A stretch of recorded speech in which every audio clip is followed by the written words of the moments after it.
Hey, Taylor Lorenz, I'm so happy to see you. Your new book is called Extremely Online.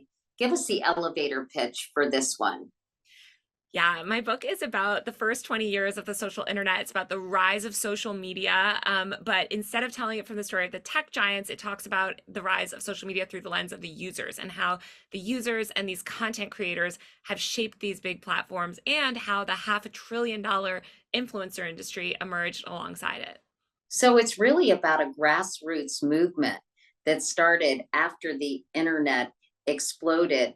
But before we talk about that, Taylor, people have continued to mock me for not knowing what the internet was in 1994. That video gets played over and over and over again. Was I that stupid? Not at all. I've seen that video. I think it's really funny. I think all, I mean, I was a kid in 1994, but I think nobody could have anticipated what it would become, honestly. And as somebody that covers tech, there's always, you never really know, what things will be. So I think you were fine. You got it eventually. I always remind people what they knew back in 1994 because it's easy to make fun of it when you're looking at it from 2020, 2021, and on. But back then, I think I was pretty representative of what people understood about this new thing that honestly has transformed everything. You mentioned that you're a tech reporter, and most tech reporters cover big tech companies, but doing so misses a crucial part of the story, which you try to cover in this book. Can you explain? Yeah, exactly. I cover the user side of tech. So it's not so much about who's the next, board member of Facebook. And it's a lot more how are people using Facebook and why does that matter? And what does that say about the future? And so this book is really much a telling of that user side. I think so far, when we think about the rise of social media, we've been fed these corporate narratives in the sense that it's the social network version of social media, where I think people are very familiar with these founders' stories, and they're worth knowing. But we don't get into that whole other side of, well, how are these products actually used? And who are the people that shaped them? Because believe it or not, most of these founders actually did not know what they were building or have, any idea what even their own products would become. So, how did you research this book? It wasn't like calling the communications division of Meta or talking to people like Eric Schmidt, who obviously started Google and other kind of these tech titans. But how did you get your material? Because there are a lot of users out there, Taylor. Yeah, my book focuses on the real power users, the content creators, or influencers, whatever you want to call them. But basically, these people that amassed a lot of audience and power quite early on these different platforms. So I talk about kind of the pivotal moments of these platforms and how they were shaped by these specific people. It begins with blogging, actually, and the mommy bloggers, who were some of the first to kind of build personal brands on the internet and monetize, those brands. And I went back. I cannot thank the Internet Archive enough because there was just so much original source material on there that if it hadn't been archived, I don't know. I honestly don't know how I would have researched for this book and found the people that I found. Well, let's dig into the mommy bloggers because talk about turning the power structure on its ear. They really seized this technology and, as you said, Taylor, created businesses for themselves and careers for themselves. So how did that happen? Yeah, so women's media in the 90s and early 2010s, like these glossy magazines, they presented this very sanitized view of motherhood, and these Gen X moms in the late 90s and early aughts just felt like it didn't resonate with them anymore. This is when blogging software was just sort of just beginning, and so they took to the internet to talk about the messy aspects of motherhood and their lives, and a lot of them did so pseudonymously. But yeah, they normalized things like postpartum depression and struggling to breastfeed and not always loving your husband, like things that you didn't read about in these magazine version of parenthood. And it became enormously popular. Some of these women had millions of readers and ended up building massive brands, basically. Do you think that ushered in the era of people craving wanting and creating things that were quote unquote authentic. I think people, have always craved authenticity, but especially in the 2000s, the aughts. I mean, it was just a very different media climate. And we didn't have this social media that we have today, where you can see a little bit into everyone's lives. And I think there were a lot of people that felt like their lives or their experiences were not represented in the traditional media, whether that was women, a lot of people of color, a lot of LGBTQ people were also very early on the internet. And these are people that just, yeah, felt like it didn't resonate. And then you increasingly saw people in politics and business and otherwise also um, turning to the internet for more kind of, I guess, unfiltered look at what was things that were going on. While we're on the subject of the mommy bloggers, they figured out a way to monetize their content almost before anyone else did. Can you explain that? Yeah, in 2004, Heather Armstrong, one of the most famous mommy bloggers, put ads on her website, and this was a transformative moment for the internet. She was really one of the first to truly build this personal brand and monetize. And she and the other bloggers of that era, she and the other mommy bloggers of that era, um, monetized through ads and sponsorships and deals, product deals, product placement, things that we now today probably don't think twice at. We see sponsored content all day on our feeds, but at that time, doing that sort of deal was actually very innovative and new.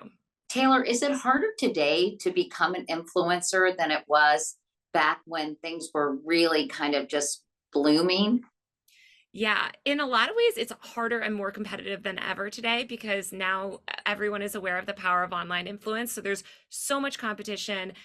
All of these platforms are super precarious. It's tough. But I will say what's easier is that there's more tools at your disposal and there's more money in the market. So, I think the biggest YouTuber back in 2010 probably wouldn't make as much as, someone with 100,000 followers on Instagram today. So there's a lot more opportunity, but it's more competitive than ever. Back then, most tech executives never imagined that audiences would prefer user generated content over premium content that was more polished and bright and shiny. Why were they so wrong about that? Why did they think that in the first place?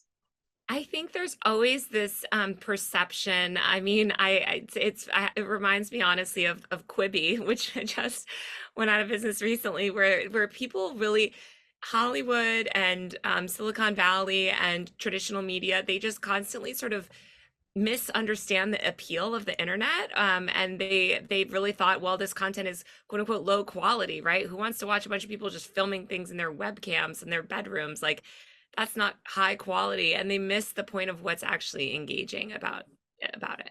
Taylor, you tell a fascinating story about something called Socialite Rank, which appeared, I guess, more than 15 years ago.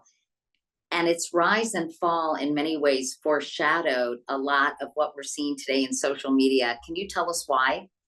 Yeah, this blog emerged out of nowhere seemingly in 2006 and completely upended New York high society. Suddenly, this is the era when party photos were being put online, and this blog basically started to rank the socialites and would assign them a certain score based off like how many parties they went to, how many photos they were in, what were they wearing, like all of these different kind of ranking systems to identify their social status. And a lot of the socialites became incredibly competitive. They were suddenly trying to get the number one spot. There was this like drama between the top two women that was sort of manufactured. And I just thought it was such a perfect metaphor for what the internet eventually became, which is this kind of place that people go to seek status and are very highly cognizant of kind of like their social rank, almost like with follower counts and things like that. But this was back in 2004, and it was actually turned out to be run by two Russian immigrants that kind of did it as a social experiment and weren't socialites at all, which at the time was very shocking. That's interesting. And so what happened to it?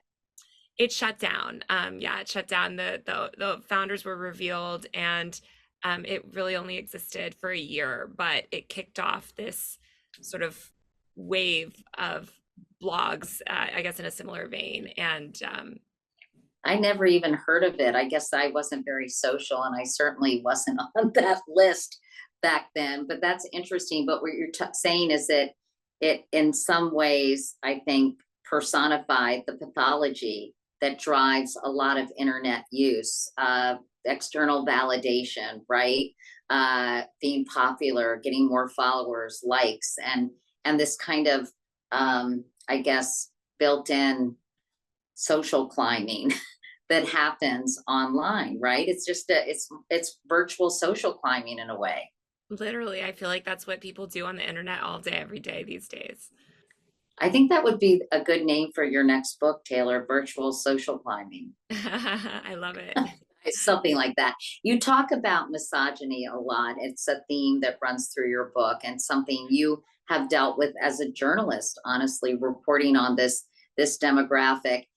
Can you talk about how misogyny was inevitably baked into the internet from the beginning? Yeah, one thing I discovered through my reporting of this book is just how many women um, fundamentally transformed these platforms and were some of the first users of these platforms and were really the first as well to kind of build personal brands on the internet and the vitriol and hatred that they faced. I think that people really didn't want these women to have power. They didn't like that these women were suddenly sort of like using the internet to make a name for themselves rather than sort of go through some traditional Hollywood system or media system where generally a man would kind of decide if you were worthy or not. And I read a lot about this, especially in my chapter about this woman, Julia Allison, who was one of the first true sort of multi-platform content creators, influencers. And I mean, Fast Company literally ran an article titled Julia Allison, breasts aren't enough. And this is a pioneering woman who was writing so smartly about technology and the internet and was so ahead of her time. But, she was just always reduced to how she looked. And unfortunately, this is so true even today. I think that the internet is run, or I think this is true even today. These big tech companies are all run and dominated by men. Tech reporting in general is a male dominated industry as well. And it's just a lot of like men covering men's achievements. I mean, look at the other two books I'm up against right now. It's like the Walter Isaacson, Elon Musk, Michael Lewis, SPF. Like it's a lot of like, men writing about other big, powerful men. And these are the narratives that were fed about tech. Um, but yeah, I found that women were really influential and they paid a steep cost. You've been targeted by Tucker Carlson on his form, may he rest in peace. Just kidding, he's still around. On his former broadcast, you've been subjected to intense online harassment. What has that been like for you? And where do you think it's coming from? Because people seem to have very, very strong feelings about you, Taylor. And I'm curious how you've analyzed it. Yeah, well, I write about online influence for a living. So everyone I write about has millions of followers and will respond. And I think online influence these days is kind of the most powerful form of modern currency you can have. I mean, you can literally use it to do anything. If you have enough online influence, you can literally become president. I covered the 2016 election for that reason. So, you have increasingly these figures on the far right who are really intent on sort of weaponizing the internet and leveraging online influence to push specific agendas. And I'm definitely the most prominent reporter. I'm also a woman, and I'm also a woman I would say I'm pretty outspoken. And, yeah, they're upset about it. I think it's interesting, though, that they almost can never take issue with my stories. And so if you sort of look into why they're mad at me, it's generally they're like ranting about my age or my looks or just really bizarre things that, men are never that, that men don't get. So I think a lot of it's just misogyny, frankly. It's interesting because as you write about legacy media, never really understanding and underestimating social media, you have chosen to work for the New York Times and now the Washington Post. So a lot of people may see that and say, well, if they don't get it, why are you there? Well, I'm hoping to help them get it. I think, I started as a blogger. I didn't go to journalism school. I have my whole career thanks to the internet, and I was independent for years. What I realized is that it's incredibly difficult to do the level of reporting that I want to do without the resources that come with a traditional media company. And so I just think that it's really important to try to get these places a little bit more with the times, teach them how the internet works, try and help. I think the Post is pretty good. I think certain places I've worked in the past haven't totally understood and how to protect reporters, and so far the Post has done a good job of that. But it's a journey. I believe that there should be a space for legacy media. I know I agree with a lot of people that critique it for certain ways, but um, I really worry for sort of our democracy if it just goes away. I'm curious what you think about legacy media. I've always wondered, Taylor, why they have not adapted to sort of the world of the internet and been able to take their content and make it more effective online. Is it because they don't want to cannibalize their readers or their viewers, and they don't want to risk their primary businesses in order to put things online? Or do you think it's because it's run by people who are invested in maintaining the status quo, because that's where their bread is buttered, from ratings, not from views? I'm just curious your view on that, because I have found it really surprising that there hasn't been a greater effort by some of these legacy media companies. And when I was at CBS, I don't know if you had a chance to read my book, but the number two guy in the news division said, I think it's beneath the anchor of the CBS Evening News to be on the Twitter, which to me clearly signaled that he did not get the direction media was going in. And I wonder why they've been so slow to respond. It is solely because they don't want to lose power. They are so invested in maintaining the current power structure where they're on top that they don't want to accept the future where they're not. And they're delusional about it. I mean, that example, I've also dealt with examples like that. It's so funny that happened to you. I was told at one point that it was unprofessional for a reporter to be on TikTok, which of course we now know is the primary way that young people get their news and information, and every news company's on there now. So I think it's just these out of touch people that just they want a traditional hierarchical power structure where they're on top. They get to decide the stories of the day. They get to decide the news. They don't want to go into this, or they don't want to accept the new world. And every time I encounter people like that, I just honestly I laugh at, because I just know that the future is coming whether they like it or not, and they need to adapt their businesses or they won't survive. It's shocking to me. Do you think they're doing a better job of it now? I think they've sort of seen the writing on the wall, but I was told to stay off the Twitter in 2010. That is so crazy. It really never ceases to amaze me since I've been in traditional media, like the stuff that I've heard. I actually, yeah, I mean, I'm grateful that I have a big following because I think it's really helped me. With my jobs. I think that these big traditional media companies often exploit and mistreat their journalists, often women. I've seen women's who don't have the social following that I have, careers get destroyed. They do something that the boss doesn't like and they get put off a beat, or they get stuck in the corner and their careers are over. I never want to, have some corporate power, some bigger person cutting off access between me and my audience. And so I will always prioritize the internet and building an audience on the internet. I'm really grateful to work at a place like the Post that, facilitates that type of thing. But yeah, it's too bad. And I think that it's led to a lot of, erosion. I think I mean, I guess they've gotten a little bit better, Katie, but I think they have got a long way to go. Even my beat. In 2020, there were more reporters covering Facebook alone than all of internet culture, and that's kind of crazy to me. Like, there's this sort of misunderstanding of what's happening on the internet. They won't even assign a lot of reporters to cover it, or they hire a lot of like internet culture reporters, whatever, to kind of sit in the corner and write up TikTok trends. They're not actually doing stories about sort of like power. And again, it's just ignorance, I think. But they're not getting fact-based information distributed on all these social media channels, and to me that has contributed to the erosion of public trust, because I think they said a recent poll, Taylor said something like 55% of people get their news online, right? So That's if you, low. Yeah. and maybe it is low, but the fact that you don't have sort of experienced, credible journalists who care about, you know, vetting stories and care about facts, there's a vacuum of that kind of information online on social media platforms.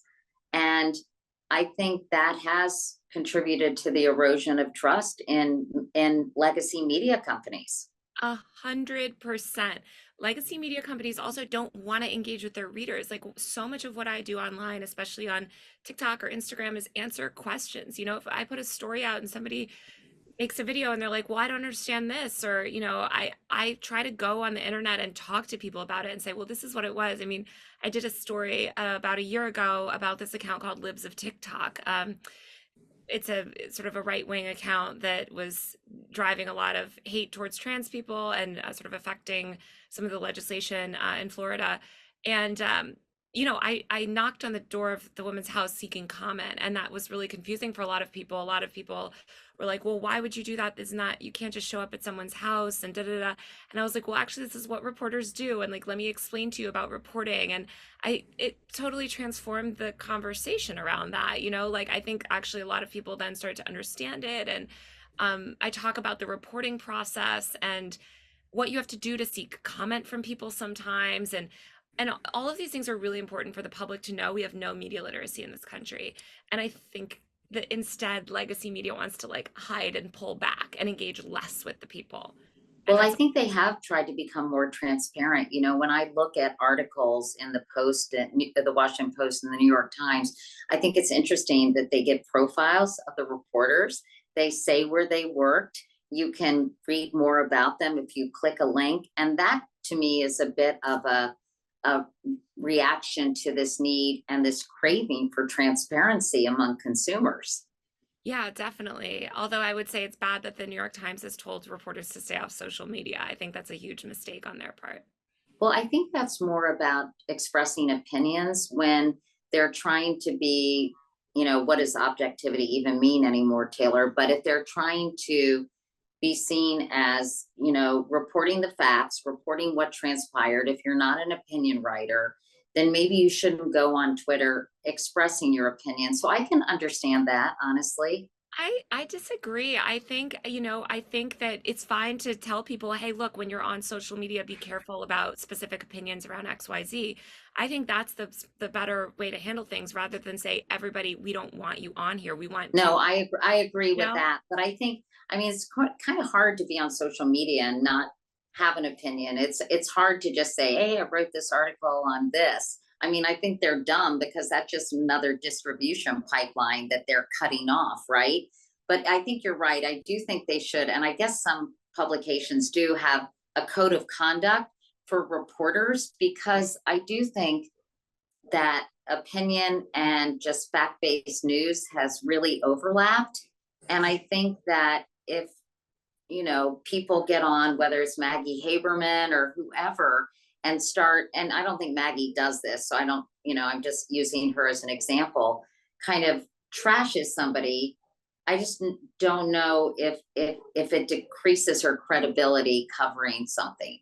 Yeah, I would say it doesn't. I don't know. I mean, it totally depends on the experience, but I'm always really open and honest about sort of my own thoughts on things. And I think actually we want reporters to do that. If somebody asks me, hey, do you think that some XYZ made the right decision on Facebook? I'd be like, well, no. Or, hey, I think, maybe Evan Spiegel should have sold Snapchat to XYZ, to Meta back in 2015. Like, we all are asked to give opinions actually on cable news constantly. I know. Well, So some people will say that was the death of cable news yeah, too. I think it's just a matter of, like you said, being respectful and like not, I would never get on Twitter and like trash my sources or something like that, but I think it's helpful to engage and say, hey, here's where I'm coming from, but look, I'm going to write the article honestly and be fair and truthful, and that's the job, right? Is to Yeah. make sure that you're covering things truthfully. Let's talk a little bit about timing. I know that you think that timing is everything when it comes to these social media platforms. And I've wondered if in my own career, if I went to Yahoo too soon, or if Yahoo was just not the right place to kind of be transformative in terms of journalism. But you use the example of MySpace being too far ahead of the curve, right? So it really, timing is everything in many ways, isn't it? It's literally everything. I mean, I think you can have the best idea in the world and a really innovative platform, but it's all about hitting at that right time. And so, yeah, I mentioned MySpace because it's actually crazy how similar the way that MySpace talked about itself and sort of users used it was to TikTok. They were sort of these like apps built on discovery and fame in a way, almost like attention and creativity. And but of course, TikTok is video focused. MySpace didn't have those capabilities, but it was just a little too early.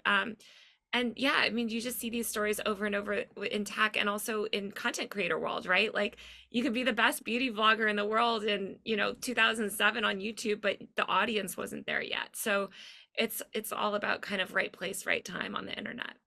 Speaking of being at the right place at the right time, TikTok is sort of the it social media platform. I need to do it more. Maybe we could have lunch and you could talk to me about TikTok and some of these other places. I try to utilize social media for good and to help people understand the world and sometimes have a glimpse into my life. But how has TikTok been able to gain so much ground so quickly, Taylor? Yeah, I mean, short form video is just a highly, highly engaging format, but TikTok's core innovation is actually the For You page, which is this algorithmically generated feed of content, never ending, that's really, really tailored to your interests. And it breaks this like sort of follow based model of social media. You can follow people and it's a signal to the algorithm, but you don't actually need to follow a single person just to watch, to have a really engaging feed of content that's tailored to you. And you don't need a single follower to go viral either. And so I think that that was a really brilliant innovation, a much better way of delivering content and allowing users to discover content. So Don't it's reels do that as well, Taylor? I find myself going down a rabbit hole because they just feed me. I guess I look at a lot of recipes. So honestly, sometimes they just feed me recipe, recipe, recipe, recipe, singing, dog video, recipe, recipe, recipe. And I feel like they keep me on that damn platform for way longer than I'd like. Yeah, well, Reels and YouTube, of course, with YouTube Shorts, have both sought to copy exactly what TikTok is doing for that reason, because people just go down these rabbit holes and they don't want to log off. They can spend hours. And I mean, TikTok talks about itself as an entertainment company, and it says that its competition is things like Netflix, right? Which some of us do sit down and binge 6 hours of Netflix programming, And so I think that that's why the usage, the time, that's why usage on TikTok is so high. Yeah, but it seems to me that the goal is to constantly be posting, creating stuff in order to maintain an audience and relevance. But can't that basically drive you absolutely insane? It does have huge mental health implications. Yes, it has huge mental health costs, and I talk about that actually extensively in the book, and like there's just the burnout and depression that a lot of these content creators sink into. I mean, it's exhausting. I think we all experience it on a micro level, whether we even have like 100 followers or 100,000. It's just social media can be exhausting, and I think the problem is that we have this sort of monopolistic tech landscape where it's really dominated by Facebook and Google, and now a little bit TikTok. Um, and these are ad supported platforms that rely on engagement, and so they want you posting more and engaging more, and that just it burns you out as a user after a while. So what's the solution to Yeah. stay off it? No, I think that's a lot of people's natural impulses, and I get it. I think we should all spend less time on these platforms, honestly, in certain ways. But I think it's about using them more intentionally and pushing for a better, sort of less profit-driven, more diverse tech ecosystem. Again, we have this world where you cannot compete with Meta and Google. I think it's very telling that the only app that's been meaningfully able to compete with Meta and Google is TikTok, which is also owned by a multi-billion dollar tech company that they spent $1 billion in marketing just in the US alone in 2020, in 2019. So, that's the level of resources you have to compete with these other platforms. I really think that we need more like indie social apps and social apps that facilitate better forms of connection that aren't just like engagement, engagement, view, view, more and more. you intentionally in the book in 2022 because you see this point in time as the end of an era. So if that's the end of the era, what is this era all about? Well, I think we're entering a new era of social. I mean, obviously, there's been so much upheaval from 2022 to 2023 with Elon taking over Twitter, a lot of these new, smaller sort of social apps launching to kind of capture some of those audiences. Um, and I mean, the rise of AI, I think, is transforming a lot as well. I think if you think of social media as sort of lowering the bar to content creation, and allowing people to kind of express themselves more easily in those ways, I think AI is just lowering the bar to content creation even further. And so we're seeing a new sort of shift. Lowering the bar, the bar to entry, or lowering the bar in terms of quality? Sorry, lowering the bar to entry. So it makes it easier and easier to create, high quality content. So for instance, you can now automatically generate illustrations with AI tools, or, edit like feature length type movies, that are AI generated. So I think all of that's going to have a huge transformational effect on our media landscape. And I think it's just, yeah, it's sort of the beginning of this new era. Do you think the future is scary, or do you think the future is exciting, or is the future a little of both?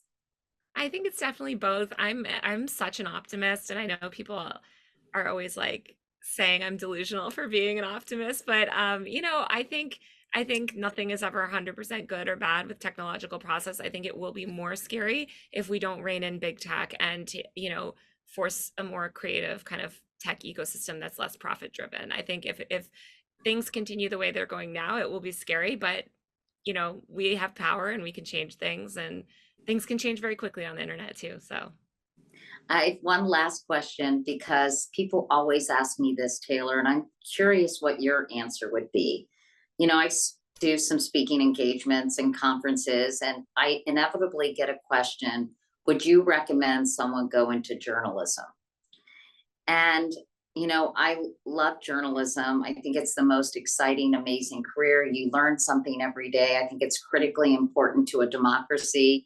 And yet, I think it's really hard now, as traditional media contracts and how everyone says they're a journalist, and so much disinformation. And I don't know, sometimes I really don't know what to say.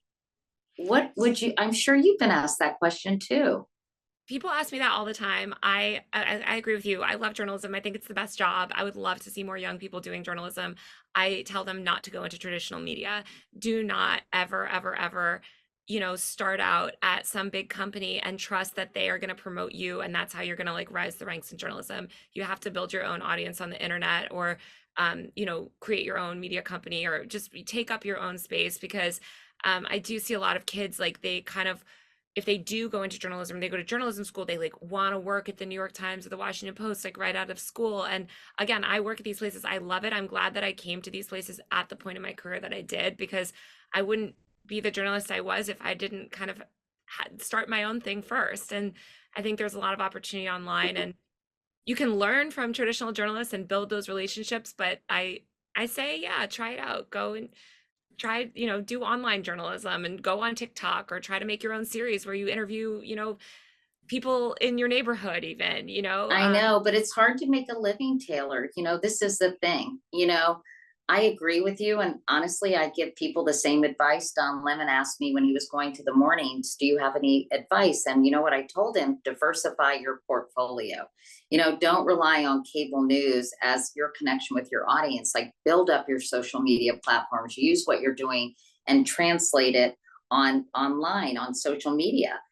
And so I agree with you. But if you're not Don Lemon and you're just a young kid who graduated from college and you're trying, it is hard to make a living. I mean, there is that, right? 100%, but it's hard to make a living everything. The world is so precarious. There's zero safety net. Like everything is bad.